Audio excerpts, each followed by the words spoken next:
And unfortunately this video might not be quite as high quality. My good camera decided to kind of screw up there.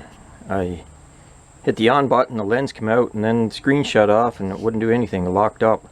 Finally got it upstairs recharging right now. Don't think the battery was dead because it wouldn't shut off even with the power button, and had a green light. But anyway, so this 6-horse here, I'm making a video of the teardown of it. I knew it was heavy. 5-horse, complete 5-horse Briggs flathead weighs about 30 pounds. How much do you think a 6-horse weighs? Now it does have that reduction on the back there. Try 57 pounds.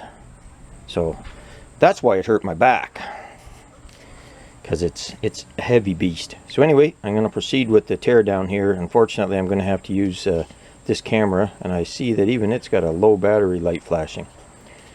So I'll start tearing it apart here.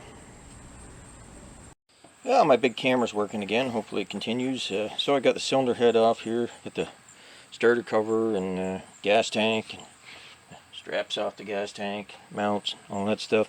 So it's got a bunch of oil in the cylinder there, which is actually a good thing. Maybe it was sitting upside down at the scrapyard. Hard to say, but a bunch of oil that I've got to get out of there. And I'd rather see oil than no oil, and scored cylinder walls, that type of thing. So anyway, I will continue on. There's the cylinder head. It looks remarkably clean. I'm pretty sure somebody had this motor apart because the one head bolt's in the wrong spot there. The long ones always go around the exhaust valve. It's hotter, right? You need more thread depth to hold the torque when the aluminum's hotter. It's just not as strong as steel is. So anyway, I'll continue on here. So just wanted to get some video of the throttle linkage before I tear it all down there. So this spring here connects to this arm here on this piece, and then here's the governor arm. So the link bar goes up to the throttle. So I should be able to figure that out. That's not super complicated. So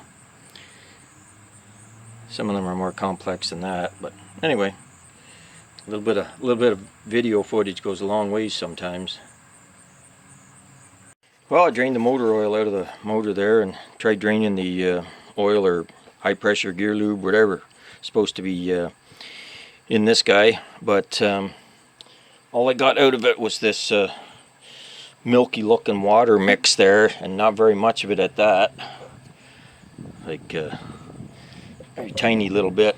So anyway, I'm going to pull the 4 cover bolts off and split it and see what happens. Hopefully I don't get a big glob of mayonnaise coming out. That wouldn't be nice. Well, I got the cover off there. There's a big bronze bushing in it there. I'm sure it just pulls out. Yep, there we go. Boy, that's quite the flywheel that is. That thing's got to weigh, I don't know, 7-8 pounds, something like that. And there she is, another bronze bushing here. So you take these 4 bolts off here. These ones got the metal lock tabs. Well, I'll take those out of there. So looking at this 6-horse here, it looks to me to be more related to the like an 8-horse than it is 5. It's got basically nothing in common with a 5-horse Briggs and Stratton. Like the flywheel size, the way the snout is, the size of this cover, everything. It's like a 7 or an 8-horse. So I mean, you look at the size of the output shaft on it there. I think it's big. So anyway, I'm curious what shape the connecting rod's in. The engine, like I say, turns over just fine. So I think I'll pull the end cover off. Shouldn't be any big problem. Should just slide right off of there.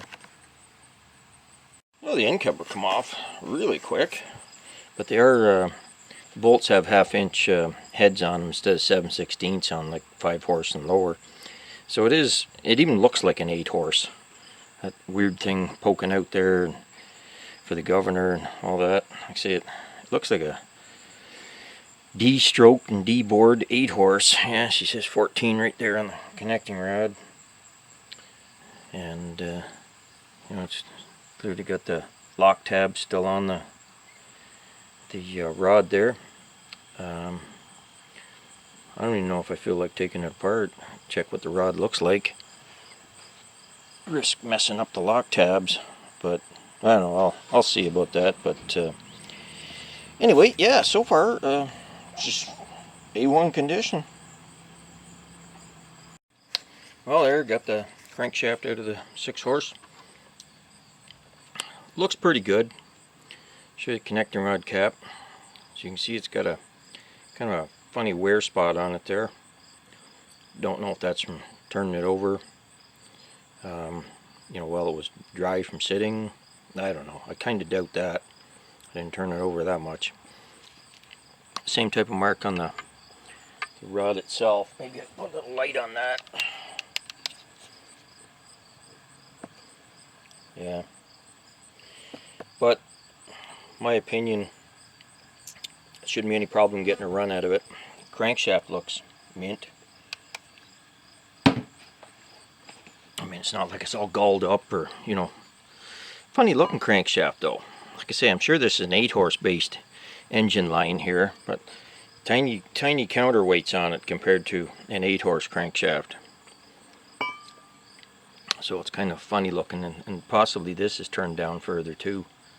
Not 100% sure, I'd have to measure it. So anyway, this motor has a 2.75 bore and about a 2.375 stroke, somewhere around a 2 3/8 stroke and a 2 3/4 bore. Not sure off the top of my head what an 8-horse is. I can look it up. But anyway, so at least it's good to know, that the internals are.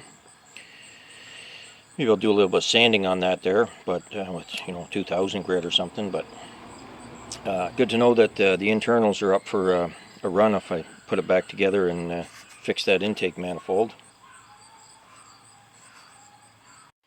So here's the most challenging part of the 6-horse engine repair there. The intake manifold was badly broken on both ends. The the engine block end isn't bad, one piece, and I tried aluminum brazing it, it's like Aluma-Weld or whatever. It did stick, but then when I came down and touched it today, it just fell off. So it's going to get JB welded. I've ground and filed and rotary ground it there to rough up the surfaces. This one here on the carburetor end, I was missing a piece. It goes like this.